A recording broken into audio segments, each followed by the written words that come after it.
Initiate wide beam transmission. Let the humans know we see their little gesture of confidence. Grand Marshal Kulvar, Second Dominion of Shaskal. There was static. Then silence. Then a voice. Not human. Not a machine. Just a voice. Low and steady, like it knew something the stars themselves didn't.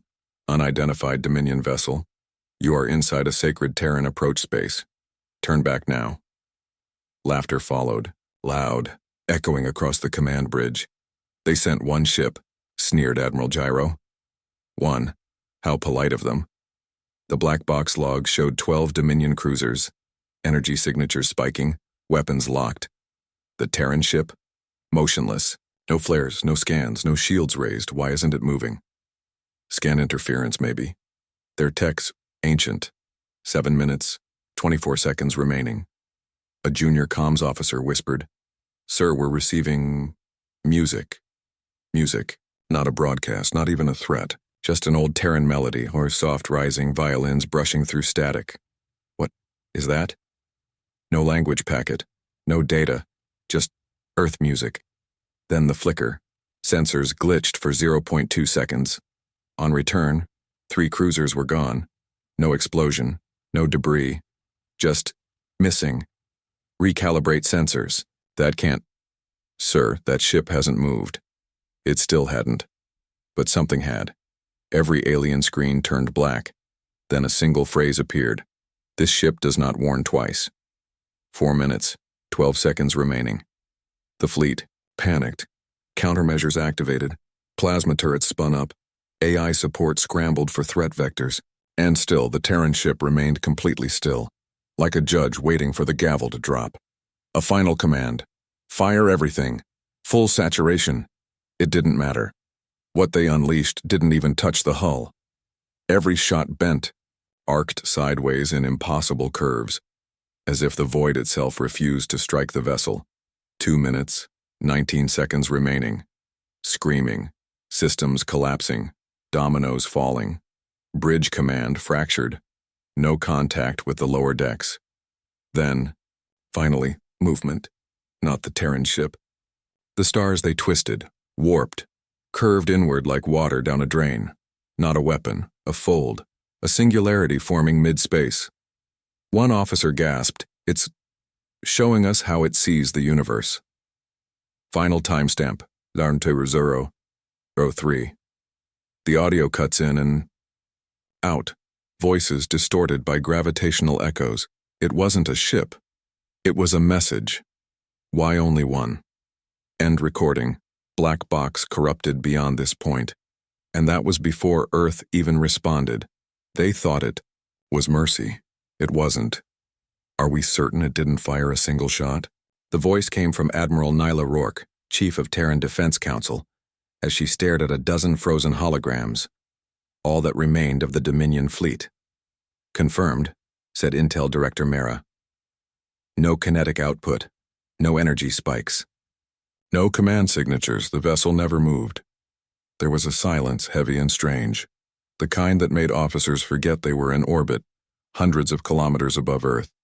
So the ship stood still, and their entire fleet disappeared? Rourke didn't blink. "This ship was never designed to engage," she said. "It was designed to show something." "What?" Mara frowned. "What the hell does that even mean?" Rourke stepped towards the holotable, tapping the frozen frame where the Dominion fleet had been moments before their collapse.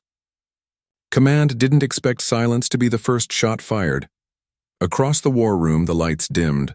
A transmission had just been received, direct, unencrypted, from the Terran vessel. One voice, one message. The AI parsed it, then replayed. It not synthetic, not clean. The voice was gravel, emotion buried beneath layers of steel. Operation Final Witness complete. Awaiting burial orders. Mara looked confused. "Burial?" Rourke muttered. "That ship is a tomb." The others turned. She walked toward the window where the stars stretched like ribbons across the void. The captain requested that ship. No AI, no crew, just him. He volunteered? Mara asked.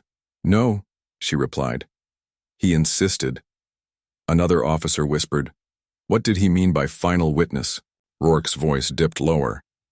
Protocol final witness is only activated when we want an enemy to understand that observation itself is an act of war.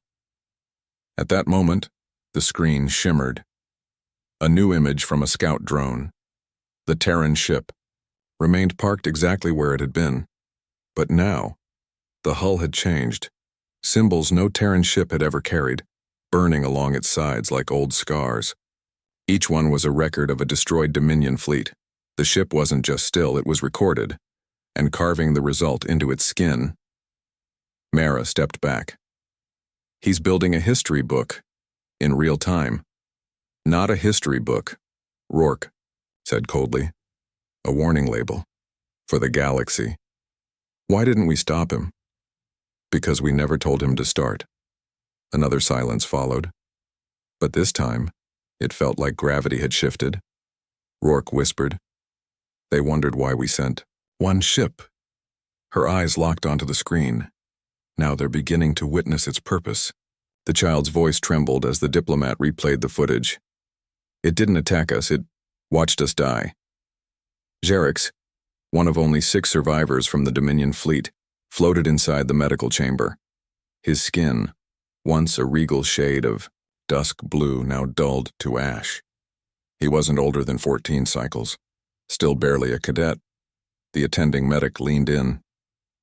Describe the ship again. Xerix's eyes unfocused, voice flat like he wasn't sure if he was remembering or reliving. It was quiet, too quiet, like it wasn't part of our reality. The ambassador, a stone-faced elder named Viren Tal, asked, Did it fire? Did it issue commands? Xerix shook his head slowly. It just hovered. And then things started disappearing, not exploding, just gone. AVD spike. He looked up suddenly, eyes wide. And then I saw something on its hull, writing that wasn't there before. Our ship's names. My father's name. Viren stiffened. Your father commanded the Hammerlight. Xerix nodded. And now it's just a word etched in that thing's skin. Cut to Earth inside the vessel now known as XVT-1 Mercy class. The lone captain stood beneath low red lighting. There were no windows, no view screens, just him and silence. Until now. He finally activated voice transmission. Not for Earth, not for the Council, but for the galaxy. His voice cracked with a calm that felt almost surgical. To any and all observing this ship, we do not want your surrender. We do not seek territory, tribute, or diplomacy. We are not your war. Pause. We are your lesson. He stepped into the command altar, a small space in the ship's center shaped like a coffin upright. You called this a mercy class? He almost laughed. That was a lie. It's not mercy. It's a reflection. A drone captured a close-up of the hull's glowing inscriptions. Each name flickered, then faded into a numeric code. A date, a time, a disappearance. The ship was documenting every kill, like a courtroom stenographer in hell. Back in the alien sector, panic began to bloom. Viren whispered, Why document this? Why broadcast it? Xerix answered before the ambassador could. Because they want someone to watch. Cut to black. A single line plays through every channel across Dominion space. Do not return. This galaxy tolerates your memory, not your presence. Warlord Strivax of the Volrathi Imperium rarely answered foreign calls, especially not from the panicked worms of the Shaskal Dominion. But this message came with something different. A face. It was the Dominion's High Executor himself, eyes bloodshot, voice shaking as he begged.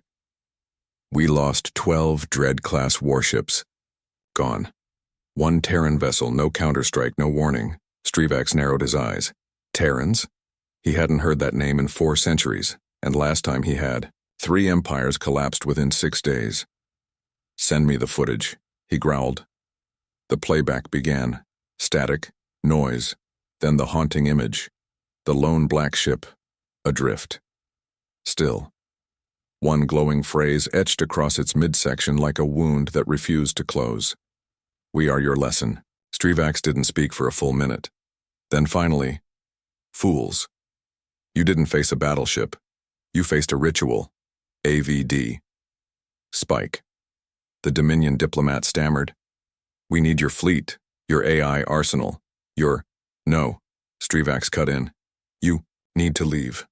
Leave their space. Erase your records. Pray they haven't marked your planets yet. But they only sent one ship." "Exactly," Strivax snapped.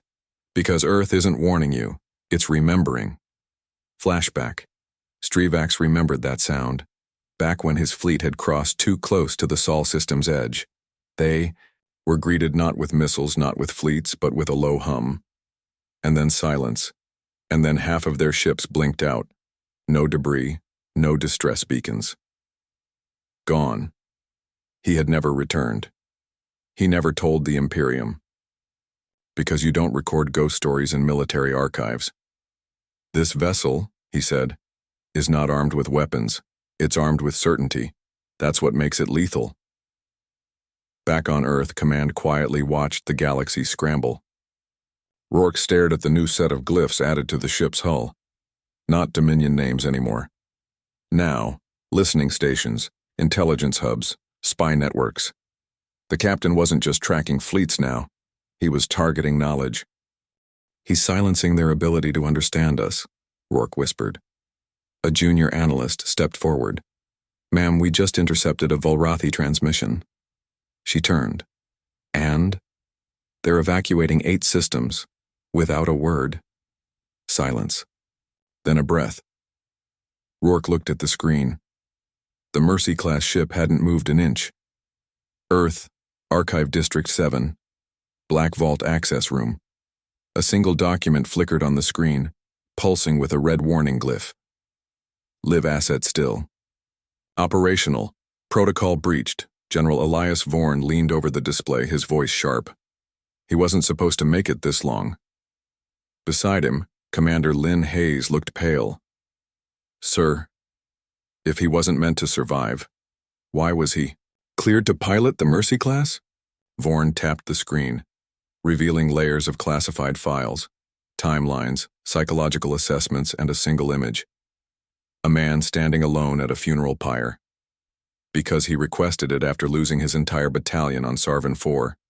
He said he wanted to be the last voice a dying empire ever hears. Lynn started. "So he's not a pilot, he's a punishment." Vorn didn't answer. He didn't have to. Cut 2. Inside the Mercy-class vessel. The captain, known only by his callsign Gravefire, sat silently inside the sealed chamber. His breathing was shallow, uneven. The red lights blinked slower now. The air systems had been rerouted. By him. The point, he whispered into the recorder, was never to live. The console in front of him displayed the Dominion systems he had already erased from the galactic net. Not destroyed, just unmapped. It was as if entire regions of space had been digitally uninvented. He leaned forward. "People keep asking why Earth only sent one ship. It's because that's all it takes when the ship doesn't want to return." Meanwhile, a low-level Terran analyst on a deep monitoring vessel intercepted a strange fragment in the captain's telemetry. It wasn't a signal. It was a countdown. "Ma'am," he radioed. "This ship has a self-erasure protocol running, but it's not just targeting itself." "Then what is it?" "It's tethered to a galactic memory index. When he disappears, so does every record of what was done to Earth." Back in command, Rourke whispered, "He's rewriting history with his death, not to preserve us, but to make sure they forget." The ship was never meant to survive, neither was the man inside. Pause. Then Gravefire's voice again through static. "This vessel does not seek peace. It simply ensures that no war like the last one ever happens again." And still it hadn't fired a single shot. It didn't need to. Council War Room, Syrinx Cluster, Outer Dominion Sector. Strategist Varen paced in circles, tentacles, twitching, mandibles grinding. We've simulated 432 responses to the human ship. Every assault fails. The screens above him glitched, each one showing failed Dominion simulations, thermal bombardments, EMP dispersal, subspace entrapment. Nothing worked. It's not reacting. It's anticipating. It doesn't need to. Defend because it knows the exact moment its enemies break themselves. A younger tactician leaned forward. So what is it? Varen stopped, looked at the others, voice trembling for the first time in decades. It's not a warship, it's a story. A story designed to erase yours. Back aboard the Mercy class, Gravefire stared at the image of a family, burned into the wall of the ship. It wasn't digital. It was charred into the alloy. His wife. His child. Names etched beside them. Sarvan 4 Casualty Cluster 116B. He spoke, not to Earth, not to the enemy, but to anyone foolish enough to listen. They told me a ship could be justice. They lied. Justice needs memory. This ship deletes both. A ripple pulsed through the hull. Another Dominion relay station vanished from star maps. Not destroyed, erased. It was as if the system never existed. Even allied species began to lose memory of its location. Back on Earth, analysts screamed as galactic indexes collapsed in real time. Maps dissolved, pathways gone. One by one, history was being folded in on itself. Commander Lynn Hayes whispered, "He's not destroying enemies. He's destroying the idea that they ever were." A cold silence followed, until Gravefire's voice returned, one final time on all Dominion frequencies. What's scarier than a weapon? A lesson that never ends. Across the galaxy, old enemies stopped moving. Entire fleets powered down, because if memory itself could be unmade, there was nothing left to fight for. The ship doesn't speak with missiles, it speaks with forgetting, and in that forgetting was fearful. The neutral axis, a thin band of space that hadn't seen violence in 12,000 years. Even the most arrogant warlords respected its silence. It was the galaxy's graveyard, sacred, untouched. Until today, AVD spike. Sensors across the axis blinked red. One Terran vessel had entered the zone, alone. No broadcast, no escort, no threat posture. That's not possible, murmured Grand Archivist Thrall of the Kelvani hegemony. Earth knows that space is off limits. The vessel drifted in anyway, slow, deliberate, like it was gliding over broken tombstones. The Kelvani responded fast. They were scholars, not warriors, but this demanded clarity. A transmission was sent. Terran vessel, you are trespassing upon sacred memory corridors. State your purpose. No reply. The Kelvani tried again, louder, this time with a linguistic bridge. Still no reply. Then, just as panic began to ripple, something arrived. Not a voice. Not an image. A memory file, encrypted, ancient. Only accessible via Kelvani brain interface. Thrall, against every protocol, accepted it. And instantly collapsed to the floor, AVD. Spike Medic swarmed. His eyes were open, but he wasn't blinking, just murmuring. It saw us, watching the fire, and said nothing. He'd seen something. Something impossible. Inside his mind was a vision, not of war, but of loss. The burning of Sarvan 4, not from the sky, from the ground, from a child's eyes. Smoke, screaming, and then silence.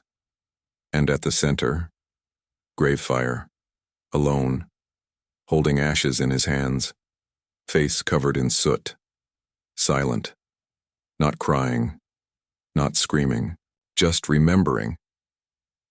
They asked Earth for peace. What they got was a man who buried peace with his own hands.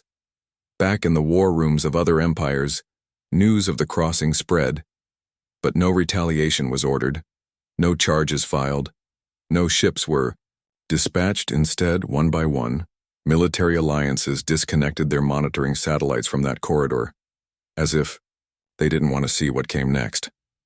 Back aboard the Mercy class, Gravefire closed the data port. He had shown them what Earth never said out loud, what silence always hides. Not rage, not revenge, just memory. Weaponized. And still, he moved forward. Before there was silence, there was erasure. 3 centuries ago, the grand halls of the Dominion gathered and voted. Earth shall not be remembered. Not conquered, not bombed, simply removed. Diplomatic ties were severed, records falsified, archives cleansed, every mention of Terra scrubbed from navigation charts, cultural records, trade logs. If they have no name, one counselor said, they have no weight. But Earth didn't scream, didn't retaliate, it just watched and waited until Sarvan IV. Until the moment the Empires made one mistake too visible, they erased a Terran relief ship with civilians on board. 27. Children, all gone. No apology, just classified. That was the day Operation Final Witness was born, not as vengeance. As record-keeping. Back aboard the Mercy class, Gravefire activated a new sequence. No weapons, no propulsion, a memory pulse. Thousands of Dominion ships, satellites, and intelligence caches suddenly received a file. They didn't have a choice. It bypassed firewalls, broadcast jammers, AI scrubbers. The data injected itself, one file, one video. Sarvan IV, unedited, unfiltered. Everything the Empires thought they had buried, now shoved into every eye. Admiral Galactic of the Talassian Republic smashed his screen as the footage burned across his control deck. Shut it down. Kill the stream. His AI replied flatly. Unable. This is not a transmission. It's a memory insertion. Across thousands of worlds, citizens watched, in real time, children screaming. The Terran ship's last beacon. We are unarmed. Repeat. Civilian craft. Requesting aid. And then static. And then fire. Back on Earth, Rourke watched the fallout in silence. All across the galaxy, statues were being toppled. Not by Terrans, by the Empire's own people. You tried to erase us, so we erased it. Contagious. In a single rotation, 13 empires collapsed. Not by missiles, not by fleets, but by memory. Weaponized. Shared. Delivered by one man, aboard one ship, with no friends and no future. Inside the Mercy class, Gravefire sat in the dark. A soft hum pulsed through the hull, not mechanical, organic, like the heartbeat of a tomb that was 9 days old. That's how long the Mercy class floated through dead sectors without speaking. No transmissions, no retaliation, only memory pulses, only vanishing. But on the 10th day, it spoke, and the galaxy held its breath. The voice came across all bands, encrypted, unencrypted, ancient, and new. It wasn't loud, it wasn't angry, it was simply undeniable. This is not war. This is not revenge. This is a closing ceremony. In every command station, every royal chamber, every forgotten outpost, the message repeated, word for word, unchanging. In the Kyros Nebula, a fleet of 500 ships stopped dead. Their commander, Prince Lurok, trembled. Is this some kind of threat?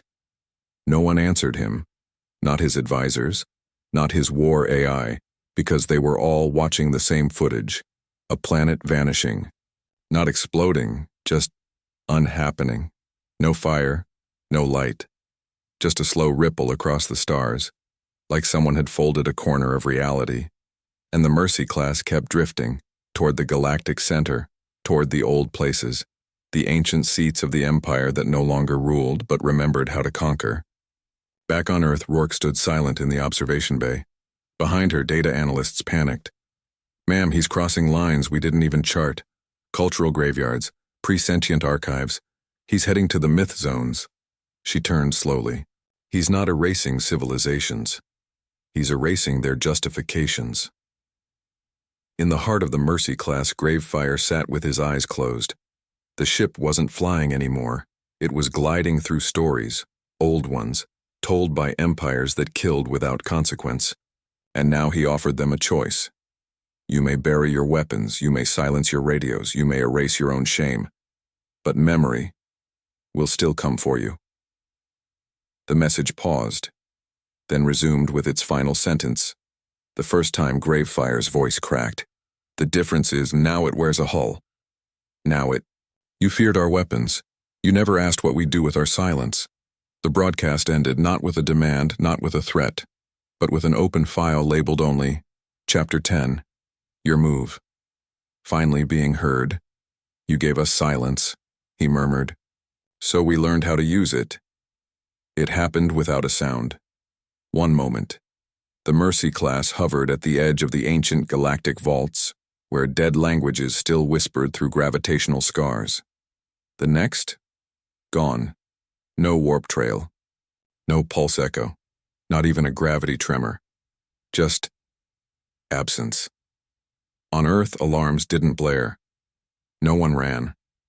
They all just stood, watching a blank screen that used to track a ship that never raised its shields. Admiral Rourke finally spoke. Soft. Measured. He finished the story. Beside her, Commander Lin asked the question everyone feared. Where did he go? Rourke turned her head slowly. Everywhere he needed to. Across the galaxy, something unspoken took root. Entire fleets stood down.